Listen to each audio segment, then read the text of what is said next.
Oh, so now you tell us when you're gonna start the recording. All right, fine, whatever. Yeah, because you complain, and so Yeah, I claimed playing 3 times and you never listen. anyway, welcome one and all to the Roll of a Tangent podcast where we talk about stories in general. Today we have a new uh, person Participant. joining us, a new participant. Would you mind introducing yourself, Cass? Hi, everybody. I'm Kaz Augustin. I usually write space opera. That's my favorite genre. And I actually started off reading space opera when I was a child, fell in love with it, and I've been a firm fan ever since. Loved teddy bears, hated dolls. That's me. Okay, wow. I like the final Very, fact. very, very cool introduction. I love it. Yeah. So today, the story we're gonna discuss today is The Long Walk by Stephen King, writing under the name Richard Bachman. It's very different from the stories we've done so far, just because of its length. Um, it's instead of a short story, is I would say it's a novella length. Would you guys agree? Yeah, Yeah. I mean, definitely. Yeah. So the long walk was my idea to inflict on everyone.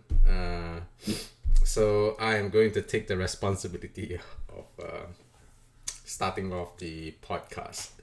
So let me just do a brief description of what the long walk is. The long walk is a story about a bunch of I would call them kids. They are not really older than 18.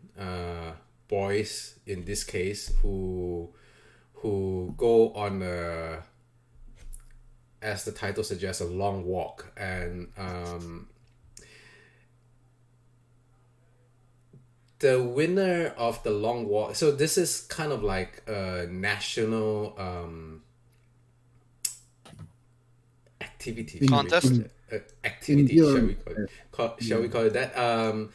To be innocuous, is a national activity in fictional America that a bunch of young men are selected by a kind of lottery, voluntary lottery system. And once they're picked, they go on this very, very long march. And it will last as long as there are so only one person can emerge from the long walk alive. So they walk each other to the death, and the walk does not end until everyone but one survives. The one who survives, um, Spoilers. No, I'm the one kidding. who survives, apparently is granted a wish that they can ask for, and it will basically be like some kind of like a thing that they can fulfill, that basically their heart's desire kind of thing, within realistic setup. Obviously there's nothing magical or supernatural in this story, and we follow this fellow called Garrity, who along the way made a bunch of friends, and you one can imagine the kind of environment where one would have to walk their friends to death. So that's the basic setup of the story. It's plot wise, like every Stephen King novel, it's terrible. It does not make sense. It I honestly do not see how this could ever come to be. There's no there's just no way this scenario actually can happen, and and it doesn't even have um, the shall we say the good part of what makes Stephen King such a great novelist, which is his characters. Stephen King, in my opinion, is a great character driven novelist. All of his characters are amazing, but not in this book. In this book, it's very, you can see reading it, it's very difficult to get away from the feeling that this all the characters in these books are just mouthpieces for the author's own opinion. They spout his philosophical outlook, and they are cardboard pieces, nothing on the level of what usual Stephen King character is like. And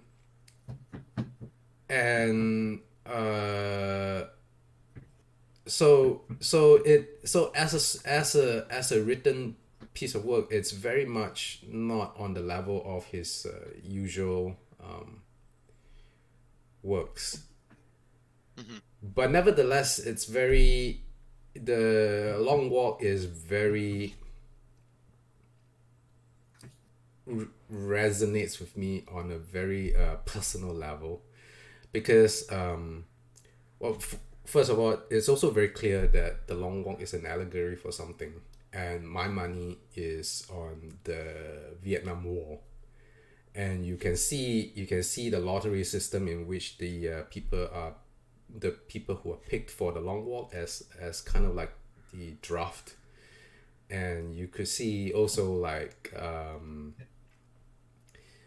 you could see echoes and remnants of the kind of sentiment one gets when they volunteered for something way out of their depth. You know, at one point there will be an oh shit moment, what have I gotten myself into, kind of thing.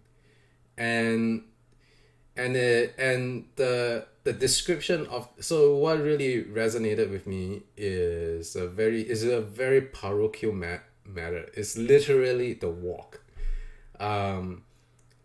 So I was, for those of you who don't know, I am from Singapore, and we do have the draft, and I was drafted into the army when I was 19, and we have had to do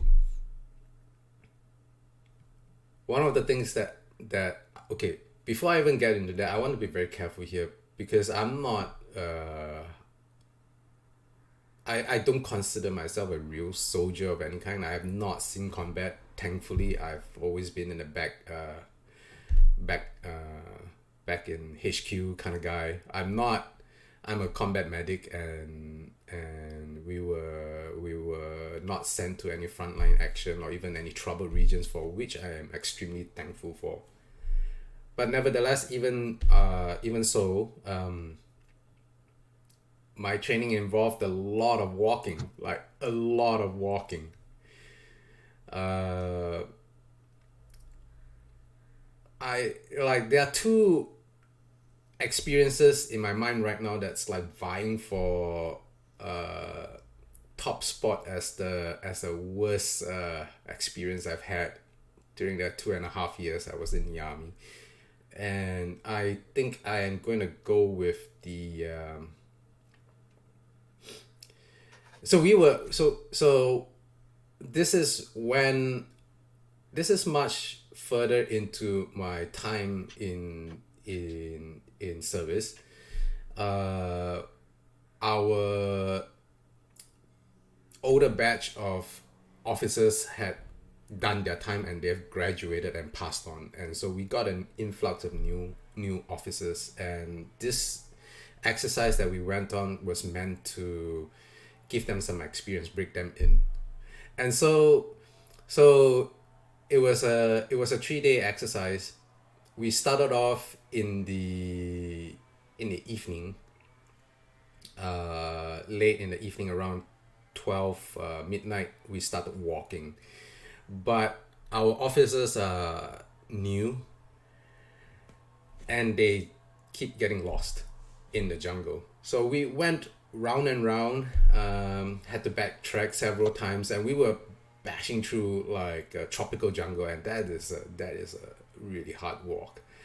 And the following day, because we were lost, we were late in getting to our objective. We could not finish the objective at the right time, and so we had to double our pace for the next objective. And it was happening under a blazing hot sun, like it's the kind of sun where you could feel the force of the sun's ray on your skin. It bakes. And it was, I don't know which officer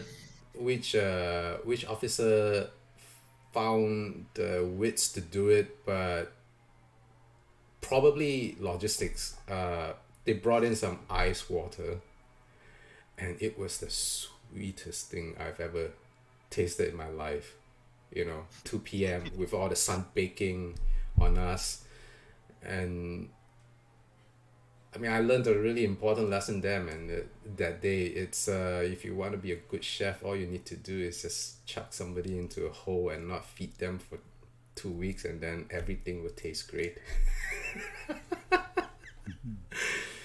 But yeah, so like the physical description of the walk itself really resonated. The pain in the legs, the cramps, the oh no, I have diarrhea. What am I gonna do? I still need to walk. Kind of thing. The thirst, the discomfort, the cold at night, and then because the long walk happened over Maine, which is a part of the U.S. that I understand as being really humid.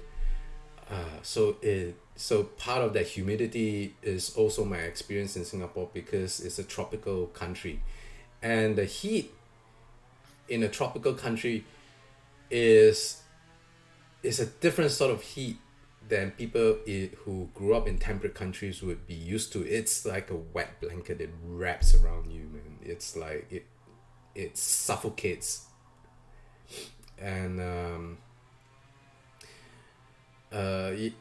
I think like the only physical description that I could not resonate with was the food.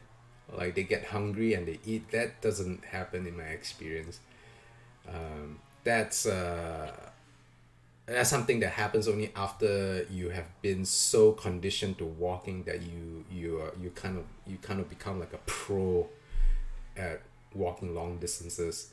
Otherwise, there's just hunger just never comes into consideration, because the pain of the walking itself, like the discomfort, the fatigue, the exhaustion, just it just takes away any thought of hunger. The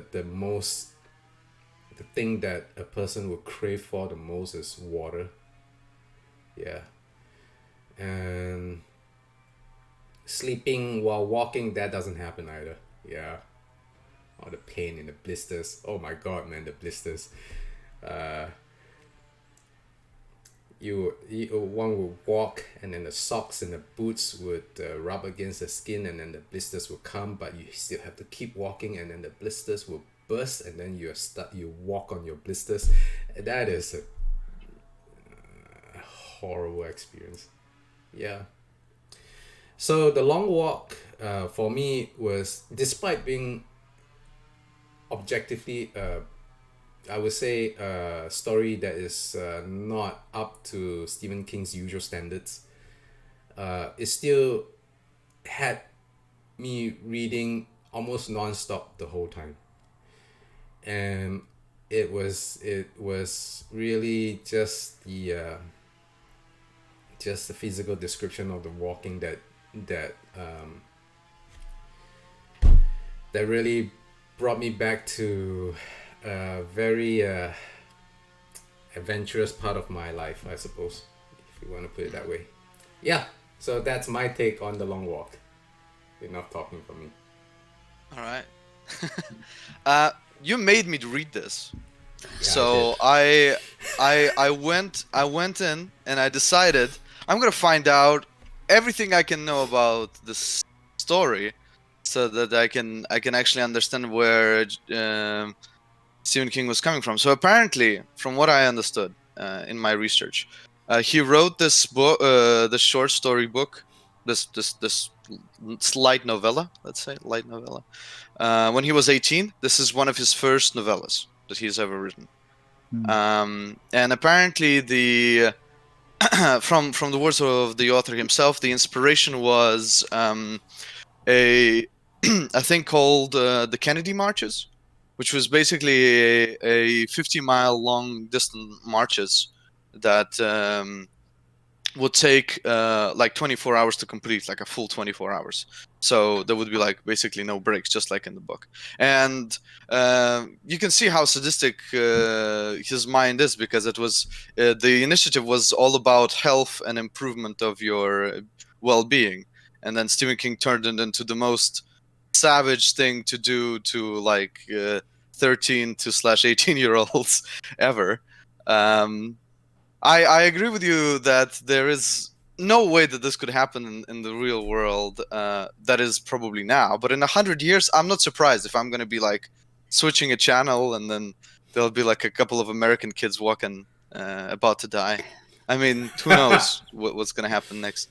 Um, but yeah, it's terrible. It's a terrible tragedy that happens in front of these children, and all of the things that you said like are that are missing from the Stephen King's normal work. I tried to ignore, and I tried to focus on what he was trying to tell instead. Um, right, and there was a lot of like frustration, a lot of frustration as a kid that he showcased there. You know, like there's this entire section, pretty uncomfortable section, where one of the boys, he thinks he's gonna die, and he sees this beautiful girl basically like dancing for him on top of the sports car. uh and he knows he's gonna get like shot by the soldiers, but he doesn't care, so he's like runs up and tries to dry hump her. um, and then they don't shoot him, which doesn't make any sense, because like literally 2 chapters away from that, a guy just simply walked off the line for 5 seconds and then he got shot. Like the guy was off the path for like a minute doing this. But then I started thinking, well, why is Stephen King showing this moment? Because I don't think he was just like, wouldn't it be fun to have this little section? I'm like, okay, he's trying to say something by this. And I guess he was talking about frustrations of like growing up, of what it feels like, of how horrendous that is. Um, and then you spoke about your feelings within the military, and I think it's kind of the same. It's all about the struggle of constantly moving on and moving and keep moving, and you have to keep going, because there isn't, you know, sort of like a break you can just take in such an environment, right? You kind of have to sit with the cards that you've been dealt. But yeah, I mean, the story is very disturbing. There's a lot of characters who are introduced and then killed in horrible ways. Um, my favorite character is, I think his name is Barkovich or something like that. This African American kid who basically gloats about how he's gonna dance on the graves of everybody, and he becomes, for the first like half of the book, the villain of the story, because he taunts everybody, he laughs when people die, and then there's the night when he is basically running out of steam, and it just turns into the, like, it's the best chapter in the book, because it turns into a horror story. He sounds croaky, like all of his limbs look like noodles. You know, he's making these awful sounds, and then the main character, number 47, he realizes that he's laughing. And that's what his laughing sounds now, after like walking for 3 or 4 days straight. Um, you know, he's like, "Ah, I'm gonna dance on your graves," and he's like screaming and cackling. Um, that was awesome. That was an awesome chapter in a very disturbing book. And then obviously he dies. So, I mean, good riddance, I guess, or whatever. But I don't know what the moral of the book is, or what the overall function of it, because well, I mean, so in the end, no, sorry if you guys haven't read it, but you should read it if you're listening to this, because we will talk about everything that happened, right? In the end, Gary wins. So number 47, our main protagonist. I mean, it's the surprise of nobody, right? Like, why did we follow this guy all along? Anyways, why were we in his head the entire time? I mean, if he didn't win, kind of doesn't make any sense.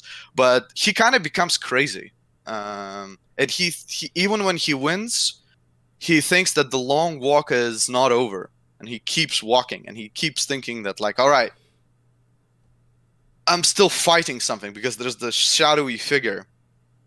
And I spend a lot of time trying to decipher. And my best guess, right?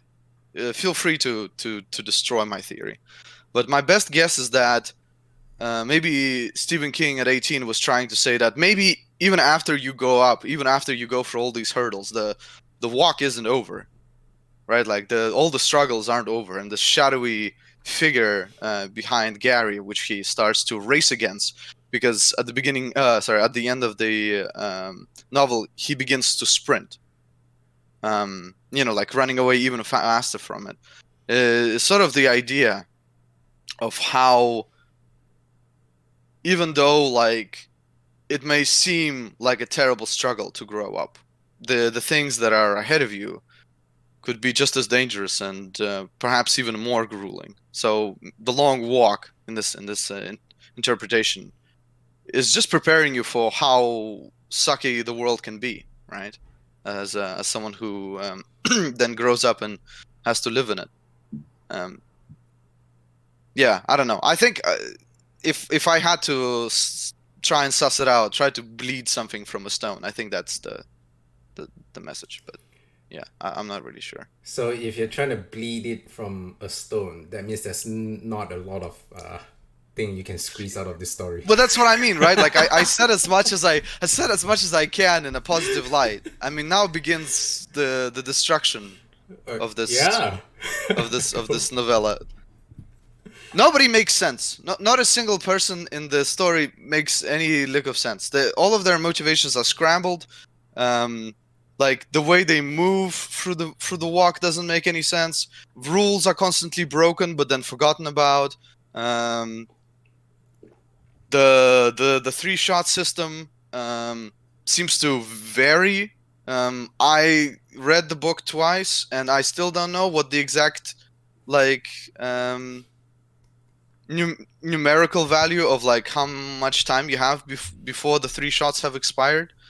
So there's like the system where like there's 3 times that you can be called out, and then you're killed, and then I think you regain a shot every hour. So like if you had 3 shots, then in 3 hours, if you didn't do anything wrong, you're fine. It's reset. But there's so many times where I just looked at it and like, I'm pretty sure this guy has 2 shots already. He should be dead. Why isn't he dead? All right, never mind. Let's keep going. And I can't be too harsh on it because, I was really mad, and then I looked up, it was one of his first stories. If I showed you one of my first stories, I'm sure would riddle it to pieces, all right? So fair enough. But there's a lot of things that I do like about the story, and it's little moments. It's not the overall impression. The overall impression that it gave me was,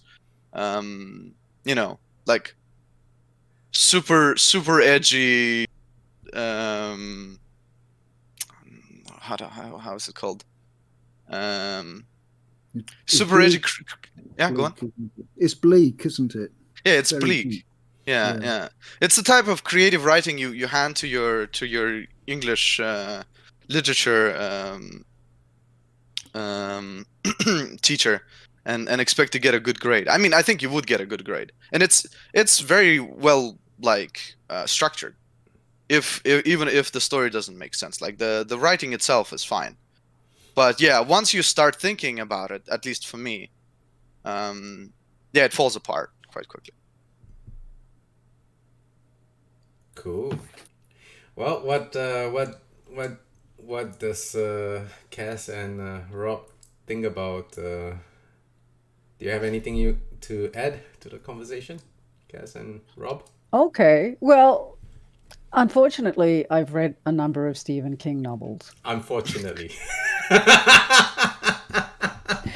Okay, and I mean, The Long Walk, obviously, we can see that it's been reflected in a lot of other dystopian novels that have come after it, like The Hunger Games, for example, right? Is that there are a lot of ideas which are in common with The Long Walk. Stephen King, he does great characters. Yes, absolutely. I'll agree with Nikki on that one. The characters are, I mean, Stephen King's characters are always brilliantly written. But when it comes to any consistency or logic in plot, forget about it. Okay. I tend to think that if Elon Musk was writing horror, he would be Stephen King. Because the start is fantastic, the hype is great, yes, but there's no follow through and the results are crap. Right. So for me, Elon Musk is like the Stephen King of Tesla, right? And that's the one thing that I really analogy. I really don't. And of course, at the end, you're always wondering about why did that happen? Where is, as Nikki pointed out, where is the logic in this? And no matter, yes, okay, it may have been one of his earliest novels, but then again, he got it published. And you can compare it to his later novels, and I really don't see much of the same criticisms that you have come up with on this one, for example, are the same criticisms that I have come up with on his later novels as well. He doesn't seem to have come out of that. And it's like every bad murder mystery you have ever read, everything is set in Maine. Everything is set in Maine. I mean, you know what? This guy doesn't have a car, right? He's never been anywhere, even for a picnic. So everything is set in Maine. Secondly, okay, Castle and I'm not Rock, to be exact.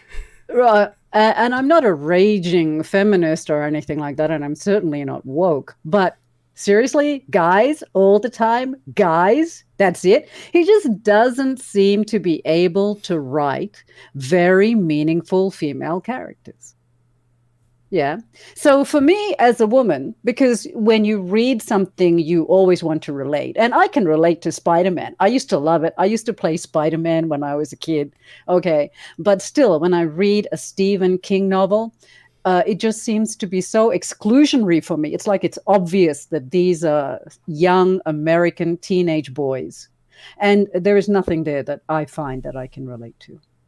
As a young Russian teenage boy, I also can't relate to these people. So, so when you put that together with the illogic of it, yes. So if he was only just a little bit more logical about how the plot unfolded, right, or any of his plots unfolded, then I think that I would feel a lot better about it, and I could probably forget some of the flaws in his writing. But the problem is that because that one is so crappy, then you tend to concentrate on the characters, and then you go, me, great, but they just. I think you pointed out, XJ, they're just mouthpieces for different ideas. In this particular story, yeah. There's definitely so anyway, the sense I came away with. So call me the cynic. Yes. All right. So I can be, if you like, I can be the cynic of the panel, and that's quite okay. Yeah. But it's kind of like, oh, dudes, been there, done that, got the T-shirt. So that's probably what I have to say. I did this long walk, and all I got was this lousy T-shirt. Yeah, this lousy T-shirt. Yeah, that's right. This lousy shirt. Yeah, exactly. And then the dark. I mean, okay. So I didn't read it. Okay, I cheated. I read a synopsis of it. Yeah. Okay, I'll cop to that. Right. But, I'm reading about this dark figure, okay? And it's kind of like, did he ever introduce anything alluding to the origin or the genesis of this dark figure? And don't answer that. But if I remember every other Stephen King novel I have read since, the answer is going to be no. I'm not going to say anything. Right. Because you told me not to, but you're right. Rob, what do you think? Yeah. Just to picking up a point which Kaz has made about the lack of female characters. To be fair, considering his King's work as a whole, I've read 2 of his books that have female protagonists and basically sort of almost like feminist tracts. Dolores Claiborne and what's the other one? Rose Madder.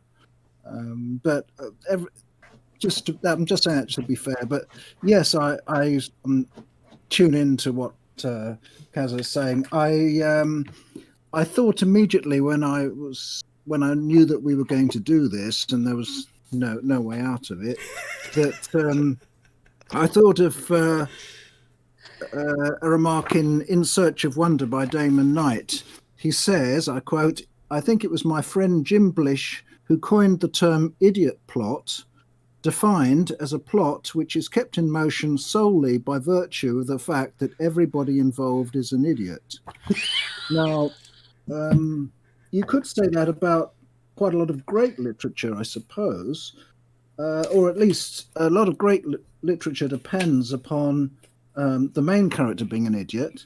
Think of Macbeth, for example, who all he had to do when told that he was going to be King of Scotland, he just had to wait, surely. If the witches were telling the truth, then he didn't have to do anything. He didn't have to kill Duncan or anything. He just had to wait and he'd be King of Scotland. Or Faust getting cheesed off with life and deciding to do a pact with the devil. How the heck are you going to be better off by doing a pact with the devil? If life is already pretty bad, it's not going to get any better, is it? But those were just main characters. They live in a world which is comparatively rational. But in this Stephen King novel, everybody on the Long Walk must have been an idiot to participate in it at all, because they knew what the score was. It's like entering a lottery is pretty irrational because there's very small chance you're going to win anything. But at least if you lose, you just lose your pound or whatever that you used to buy the ticket with. But in the Long Walk, if you lose, and you're almost certain to lose, you lose your life. So we're reading a book which, as I say, is entirely populated by idiots. Now, however, having said that, it was worth reading once. I'm certainly not going to read it again. And I take my hat off to Nikki who read it twice. Twice, God, yeah. jumping. I suffer for all of you. Just like Jesus. Well, I die for your sins. I have enormous respect for that endurance, but it's worth talking about. It's very interesting from the point of view of the psychology of reading and writing. One could go on for ages about how this bleak book, nevertheless, was quite unputdownable the first time one reads it, and one could also compare it with other books which are also fairly bleak, or logically speaking ought to be fairly bleak, and yet one can read them more than once, whereas The Long Walk you can only read once unless you're Nikki. So, I feel like I must point out that I have read this twice too. Wow. Well, This is that's You should okay. get a medal. You should get a medal too. Yeah. That's true. Yeah, exactly. All right, 2 things which Rob inspired me to say. Number 1, you're totally right, and not only that, but like they enter the lottery to lose, right? So there's like hundreds of thousands of applicants who all enter to be selected in the 200, like 100 that will definitely go on the walk and 100 in reserve if any of the other people cancel. In the Black Night or whatever it's called, the Blackout Night, something like that. Blackout, Doesn't matter. I think. Yeah, look, it's not memorable, all right? And it's like, so all of the people who quote unquote lose the lottery are happier for it because they don't have to enter the 200. So everybody who wins will die. It's so great, right? Like, because the idea that you will be the one who finishes the Long Walk is so preposterous. I mean, I guess they are children, so they all believe they're Superman. I mean, that kind of can explain something. But the second point is a lot of the inconsistencies around a lot of the things that don't make any sense in the Long Walk have been transformed by the media that was inspired by it. So something like the Hunger Games, right?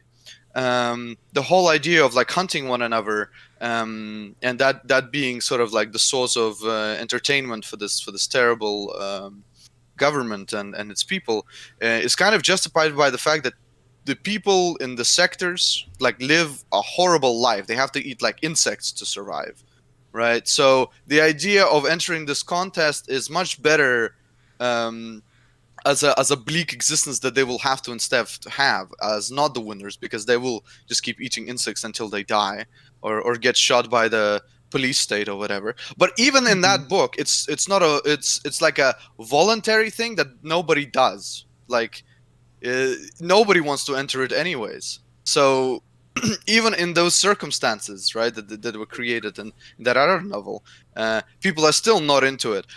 Whereas Stephen King describes a lot of these people as being passionate before they realized what they were getting into. And I'm just like, why would you be at this passionate? point? Yeah, At this yeah, go on. point, I must jump in and Go on. spool back to what I was saying earlier, and that is that I think so the whole system around the Long Walk strikes me a lot as like an allegory for the Vietnam War. And in the beginning stages of the Vietnam War or any such wars like this, you see a lot of young men voluntarily raise their hands to go feed themselves into the meat grinder, and they don't Right. they don't think Oh, about they They're don't the idiots that Rob was talking about, obviously. But it's not tr- as much though. I mean, the chances of survival are not kind of zero, even in the Vietnam War. I know in the Second World War you had kamikaze pilots, but well, the I mean, kamikaze again, were as I said, it's a allegory, so it's not a one to one. But it's but totally futile. That's the thing. But I mean, the Vietnam War is pretty futile in my opinion. And the thing is, when these young men raise their hands to go to the army, they usually don't think what's gonna happen to them during the event itself. Like, young men are really stupid. I'm gonna cop to that, and it's and by the time they become wiser, by the time they become wiser, by the time they realize what the game really is, they're already neck deep in shit, so to speak.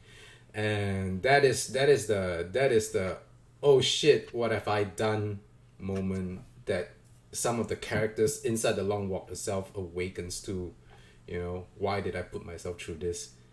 That's true. Actually, that reminds me. One of them talks to Garrity, saying that he had the sort of idea that the threat to shoot people who dropped out was not real. That it would just be a toy gun or something. Yeah, I mean, there's a lot of that in the story, and it maps really well. Like, okay, I'm not Stephen King. I didn't write this, so I don't know what's really in his mind when he started writing this. So I don't know if this is really an allegory for a war and a draft and stuff like that. But the mapping between the two is just too similar for me to ignore. Plus that shadowy figure all the way at the end. Well, that just reminds me of PTSD. A lot of soldiers come back with that. At the end, they never really left the war behind them. And even for me, I have not seen any combat action at all. But it took me a long time to set the military life behind. And if you were to have met me when I just came out of the army, you would really not like having me around, because I was rough around the edges. I was not comfortable to be around with. And that sort of stuff, I think like a lot of absolutely it makes no logical sense why any one of these people would sign up for their deaths, but I don't think that is so remarkably different from reality, to be honest, because lots of people are fucking stupid. Pardon my French. It's not just that though. I mean, it's that they sign up for this because they don't have any support, right? There's a pregnant wife, there's the younger sibling, there's all of these reasons. And it's like there's no sense of community, there is no sense of helping each other out. Yes. So all of that is completely alien. And then, in fact, within the novella itself, they say, oh, well, you can't help each other out, right? Yeah, near the end. Oh, you're not allowed to help each other out anymore. And I thought that was very much an artificial condition. Because during the first part of the novella, you can see that they are helping each other. The boys are helping each other. So we're supposed to assume that the boys are going to help each other here. They're not helping anybody else in general society. General society is not helping each other there, and then suddenly it's an anomalous behavior because later on in the novella, they're told to stop. So, well, they decide themselves to stop. They make they. Oh god, don't even remind me of that stupid shit. Yeah, they decide, like, you know what, from now on, there's nothing prompts this, but they're like, from now on we're not helping each other, from now on we're men. And I thought, okay, maybe this is an allegory for like kids finally growing up and being like, I can stand up on my own on 2 feet, so now I don't need help from other people. But I'm like, that's so false. It's like, even in real life, when you're like older, you still need help from people, and there's nothing wrong from asking for help. But the idea, I mean, to be honest, they shouldn't help each other, because the whole point is one of them will live and everybody else will die. So if they're helping someone, they're exerting their own energy so that they will live. So I mean, but they're kids, so it makes sense that they're helping. But then it doesn't make sense that they stop. I don't know. It's just well, in some missions, yeah. So when you have a mission and someone falls, the doctrine in the Singapore Army anyway is to evacuate the guy. We leave no man behind. However, unless you have actually done it, trying to evacuate and help someone is a lot of work. It's like trying to carry a body is so much work. It is exhausting. So in a situation where it is really you're right pushed right to the wall, it might be better to just cut your losses and go for it, and continue and just leave the guy behind. I mean, I'm seeing it that way because I'm just like remembering we call it casevac, casualty evacuation, and like trying to fireman lift someone when you already are burdened with 2-3 days of marching. That is a very tough physical activity. Yeah, that's how I'm looking at it. That's my dog, by the way. Yeah. He's agreeing with me. That's why he's. She is agreeing with me. Yeah. All right. Don't misunder the dog. And by the way, Roll of Attention podcast does not condone the ideas that all military men are stupid. There you go. Just FYI. I think I should say that right now. I'll be your legal support, my friends. So right. Look at The Long Walk as a story on its own, as a whole. Not very impressed, but it had to do something, because there's a lot of stuff that's, at least in one way or another, borrows some elements from it. And I mean, Stephen King himself doesn't seem to mind to have the story published. He couldn't So he didn't publish it first, I think. So what happened was he got rejected a couple of times by other publishers, and then it got published. So, probably a couple of 6 or 7 publishers said no to him, and then finally someone bit the bullet and actually put it together. But, probably... If I remember right, he published this series of novels, the Batman novels, well after he's been established as Stephen King, the horror novelist extraordinaire. And That's right. And I think, if I remember correctly, he wrote this. His publisher basically agreed published it because by then he was Stephen King. All right, I see. Yeah. Yeah, I mean, they would have published his laundry list, as they say. As long as you could put the name Stephen King. Yeah. Although he didn't publish it as Stephen King, but I think by then he's established himself as an author, so he could pull some. Yeah. If I remember the story correctly, I don't. Though, so. Because now it's Stephen King writing as, right? What's his name? Bachman. Yeah. He never published it as Stephen King.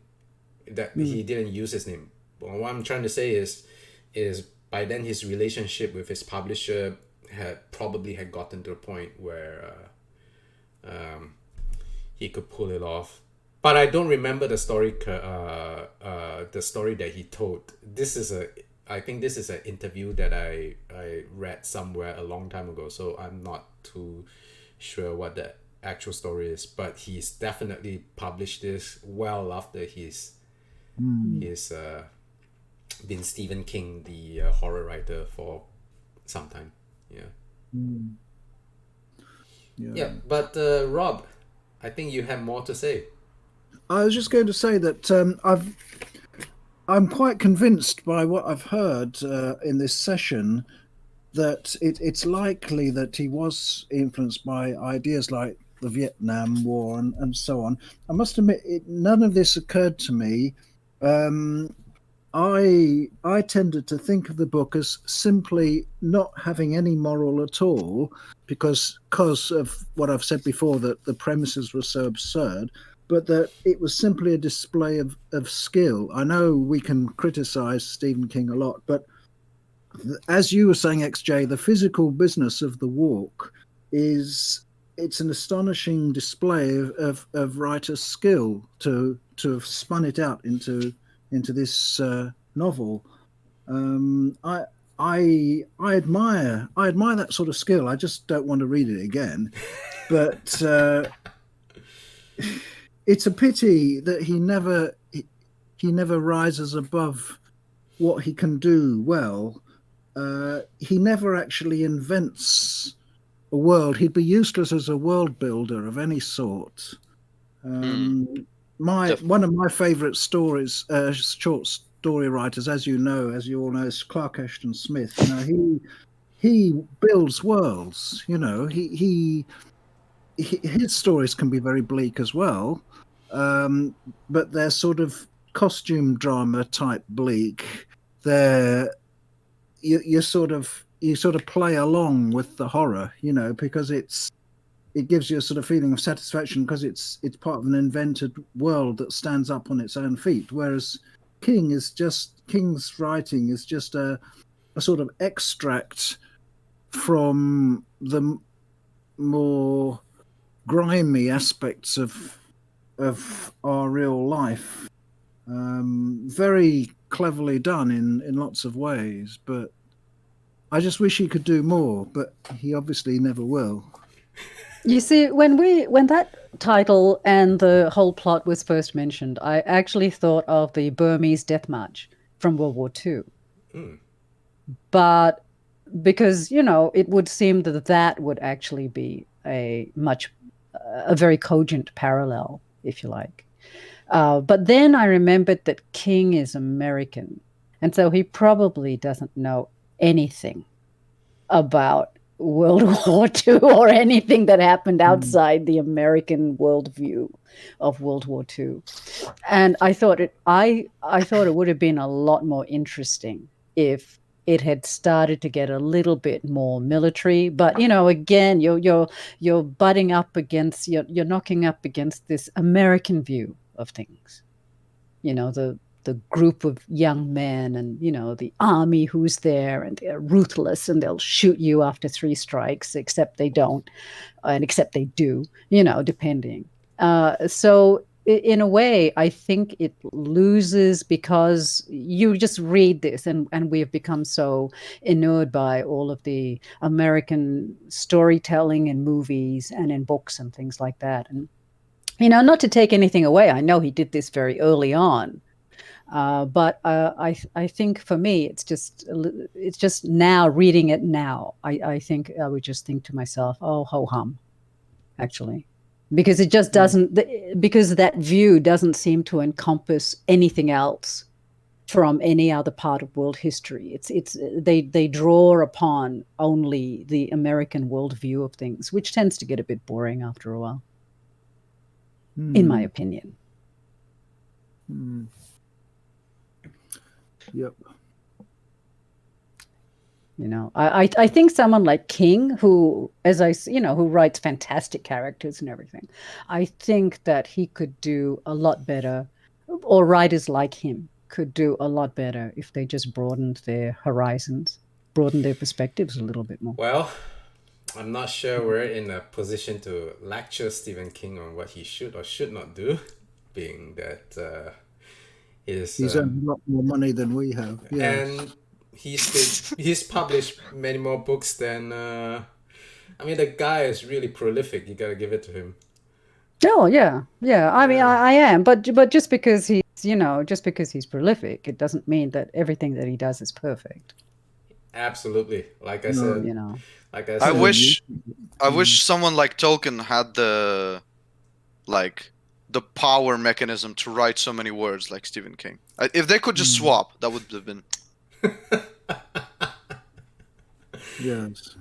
Yeah. Are you talking about Nikki? Are you talking about the hobbits who could have cut Lord of the Rings down to a novella if only they had gone with the stupid eagles? Is that yes? No, listen. First of all, maybe, but second of all, if you look at the amount of world building that Tolkien was capable of, I mean, that's really what I admire from him. I wish he could create like 7 other worlds, so we had like 7 other crazy, really built up places. I mean, like Middle Earth. I'm going to go against the grain here, and the Lord of the Rings, especially the first book, it just read like a travel log to me. I was like, okay, when are we going to get out of the Shire? Are we still in the Shire? Are we having a picnic? It's a coupon quest, isn't it? Come on, you've played Lord of the Rings was just a coupon quest. You've played D&D before. You have to level up. That's ridiculous, man. You gotta go through the story of the dungeon master before you get to kill the orcs. Yeah, sure. But how many dungeon masters roll their game having picnics in the English countryside? Surprisingly many. Because everybody wants to be Tolkien. I'll tell you this little secret of yeah, I think so. I think a lot of people, when they create stuff as a dungeon master, maybe it's a dungeon master. Yeah, look, I'm talking of my people, all right? Listen, okay, sure. I'm speaking. Yeah, that's right. Back off. No, look, I think that's what it really comes down to, because he is the holy grail of world building. The amount of stuff he created on his own and just thought about all the time. I mean, it's fantastic. It's immeasurable. The immeasurable amount of effort of creating like languages for this world.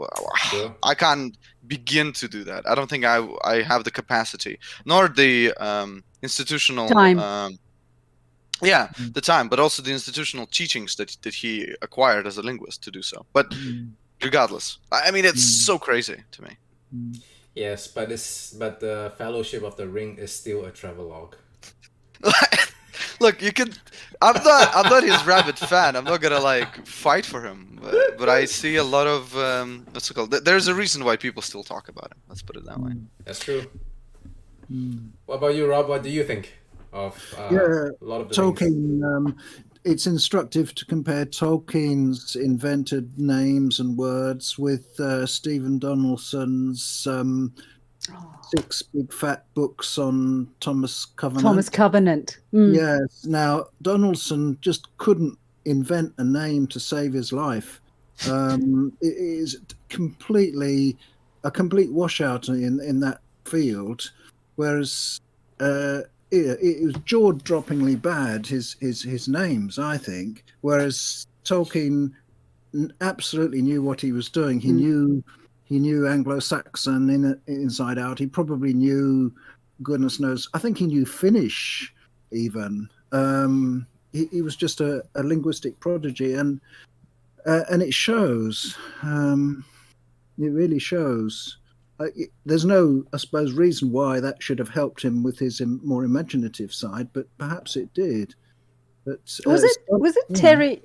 Was it Terry Goodkind? Speaking of people who couldn't do anything, wasn't it Terry Goodkind who was talking about how when the berserker rage came on him, his thing rose? And everyone was wondering what he meant by his thing. And he's been questioned about it at conventions and got quite upset because, I think it was Terry Goodkind.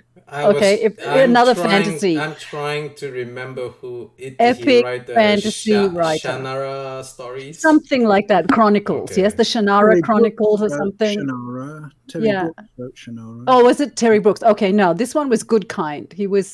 And it was, about whenever he got angry, his thing rose. And, Okay. Yes, exactly. One wonders what the thing is. Yes, one wonders what the thing is. His incorporeal rage, obviously. Obviously, my mind is in the gutter most of the time because that wasn't the first thing. John Carter is better when he gets annoyed about something. A red mist swims before his the eyes. red mist. Okay, Yeah. Okay, so that's Burroughs. Yeah. Yes. Suppose he was writing about the male genitalia writing. If he had the balls to say every time he got angry his thing rose, why didn't he just write that then? Yeah, he gets a little bit upset when people have asked him about that historically. I give him free reign to come and argue the point and correct me on this podcast if necessary. Yes, I'm always open to this. I'm just saying. I just want to remind you people that there is a gentleman present, namely myself. Sorry, Rob. He doesn't enjoy hearing about these things. These sorts of things. Well, it's mostly you and the two of you, Nikki and Cass. I was just mostly quiet. Right. Well, yes. So you fed us to the teacher. You basically told the professor that, look, I tried to do the work in the group, absolutely. but these two, they were messing around. So you should have stopped us. So you know what kind of student I was in the classroom. Absolutely, man. Rob, I'd like to apologize, and I'll take full responsibility. Well, Nikki will. Mm-hmm. It's because I look so young that you forget that I was born in 1954, and to me, 1964 is about normal. Anything after that is the future. So we're actually living in the future now. It's pretty weird. Yeah, I remember a lot of science fiction stories when I was growing up, where 2013 is the future. And we're well past that. Oh, yeah. Yeah. Man. I remember I played Sega Genesis, and they would have we're already healing out sort of like in the distant future of 2019 or something like that. Yeah. I was like, oh no, 2019. That's like in 6 years. Okay. We're coming up to an hour now. Really? Yeah. Time flies when we're having fun. We're coming up to an hour. Do we have any last words on the long walk? Oh, we lost Rob. We got Rob. Well, I think it should go to Rob because he's said the least. right at this Yeah. podcast, during this podcast. As soon as he comes back on. There's extra. You know, Nikki and I are just in the back of the class giggling, right? Yeah. Okay, do you have any Rob, why don't you wrap up the podcast? If you have any last words, put it into about the long walk or anything else that we have gone off a tangent on. I suppose I just want to say that I'm a very naive sort of reader, and I think that's in some way that's a good thing. I tend to accept what I'm given in its own terms. So if an author is guilty of a lot of inconsistencies, unless they're too glaring, I usually don't notice it, and I don't really want to notice them either. And also sometimes stories that don't make sense, like a well-known example being A. Van Vogt's novel The World of Nalé, classic science fiction novel that has been very much criticized for not making much sense. And Philip K. Dick praised it for that very reason. He said, well, that's what life is like. It doesn't make sense. So, don't criticize the novel for that. So The Long Walk probably deserves all the hard things we've been saying about it. But for me, the reason why I don't want to read it again is nothing to do with the inconsistencies. It's to do with the lack of background depth, really. Cool. I don't think the story loses everything just because it doesn't make sense, to be honest. I mean, yeah, we did harper on that a lot, but yeah, I think Rob has the right. Yeah, It still so has its call. I guess I can summarize this podcast as The Long Walk does not make sense. All agreed? Yeah. Yeah. Unanimous. I'll never read it again. You know, and you know what? That's coming from an A.E. Van Vogt fan, because I loved World of Nalé. Oh, interesting. With Gosane and the cortical thalamic pause. Yes. Yes. Mm-hmm. Yeah, so I like it too. I read it every, I don't know, 10 years or so. Yeah, but but still, we still reread it, and there's still something there, even every so many years. Yes. Yeah. All right. Well, I guess that about wraps up. Let's not do it though. Let's not do it on. No, we won't. We won't do Van Vogt on this podcast. I think people's brains may explode. Actually, my brain will explode. Anyway, let's wrap up the podcast, man. Maybe we can get Cass to do the honors for closing this podcast. Thank you, everybody, for joining this podcast. Please come back again and listen while we rip another beloved work of fiction to bits. You should be a radio announcer. All right. Goodbye, everyone. Take care. All right.